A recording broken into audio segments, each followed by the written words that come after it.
Hello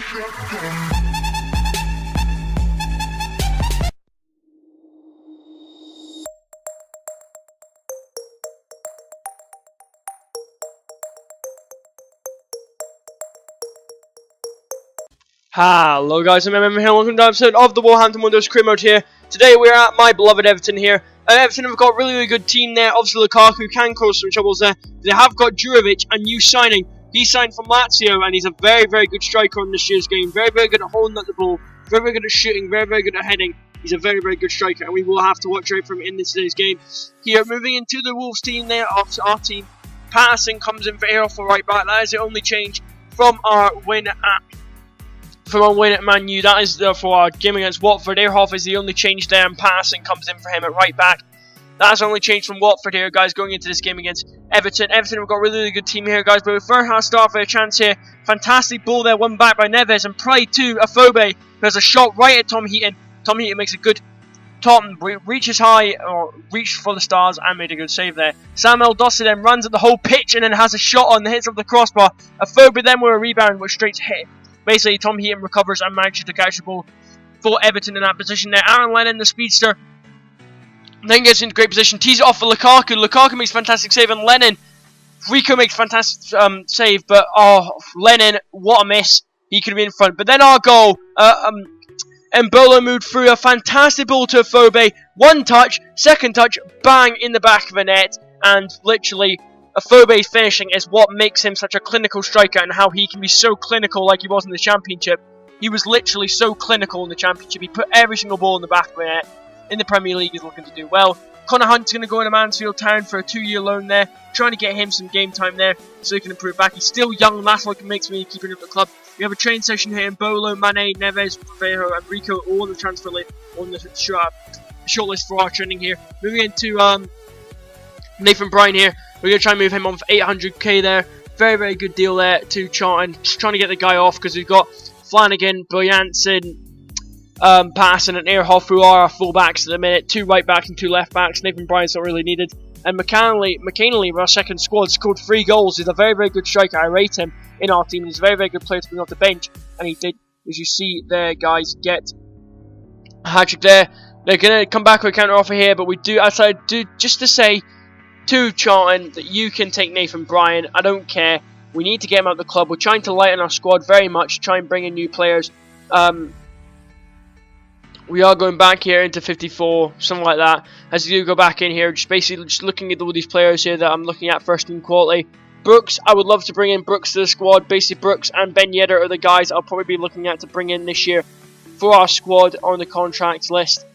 Rudy as well, we could look at Robbie Cruz, but stuff like that, and maybe Adil Hernandez, maybe Robin Knocker. These kind of guys what I'm looking at this year. But going into our second game of the whole episode is against Tottenham Hotspur at obviously Wolves Stadium, which is obviously known as Molineux Stadium here, taking on probably our biggest test so far along with Man U.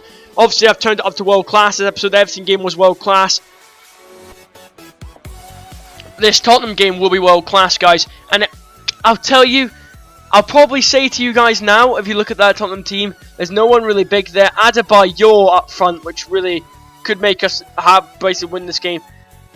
But I'll tell you now, guys, it is an absolute cruel way to get introduced to world class against a big team here, guys. Starting with Adebayor. Yes, Adebayor just went and basically scored a goal for Tottenham. Do see this, guys. What a cross in, head away, ball back to Pritchard. He plays it into Mason, and then Adebayor slots it in the post and in. Rico, we couldn't do nothing about it. It was a completely lucky goal, in my opinion, for Adebayor. Maybe we should have defended that better. Maybe I should have brought a big guy on. We are lacking a huge defender in Danny Bath, which again really proves to me that I probably should start Danny Bath now. And he's done a good job on Lukaku in the second half against Everton here. But a challenge in there for Amari. Picks up a silly booking, David Amari. You know, he's a bit of a, basically a battering ram in that midfield for us. And again, he just gets a yellow card there. Nabil Bentaleb, or Nabil Bentapleb, as most people like to call him from Spurs fans. And then an absolute rocket. We know how shit his shooting is, and that just shows you how it is. Fantastic ball out to Neves here. Bolo takes it back in, and he just absolutely skies it there. Great chance for a free shot on Bowler, and he skies it. He never had a good game in this episode. Against the Everton game, he held with the ball well, he drived with it, and against Tottenham, he just didn't seem well. But that's probably me just getting used to world class and getting used to Mbola. I'm used to Afobe, but Afobe has another shot saved by Lloris very, very well there against Benak Afobe. He proved well, and Adebayor gets a second. This basically shows you how this should be clashed by Rico, and again, it should be even stopped. It's ridiculous. I'm so mad after that goals went in. Literally fuming.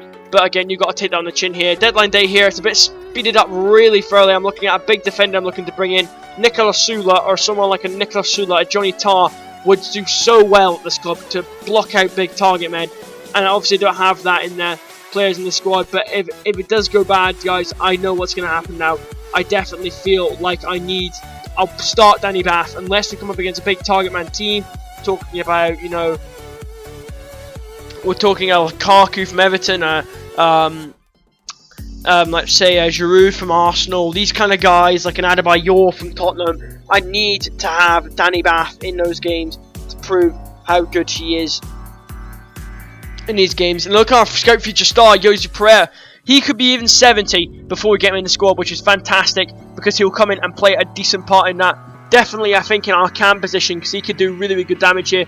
Ended down on day, George Saville, he's departing the club, and that's fantastic getting a player to lighten our squad who's he's Deadwood at the club. Jack Price, he's came Deadwood. I said 950k you could pay for him. They've come about 925k, and Charlton said there's only 25k extra, I'll just sell you to him. And that will end our deadline day here, showing you all the clubs that have invested this year, bringing in their players and what kind of players they are and who they are investing in, and basically what this team is basically, guys, and show you what dangers they'll have to their clubs here, guys. So we are coming to the end of this episode of the Wolves career mode here. It's episode 3. We'll be going off the deadline day after this. So thank you guys. I'll see you guys next time. Good bloody bye.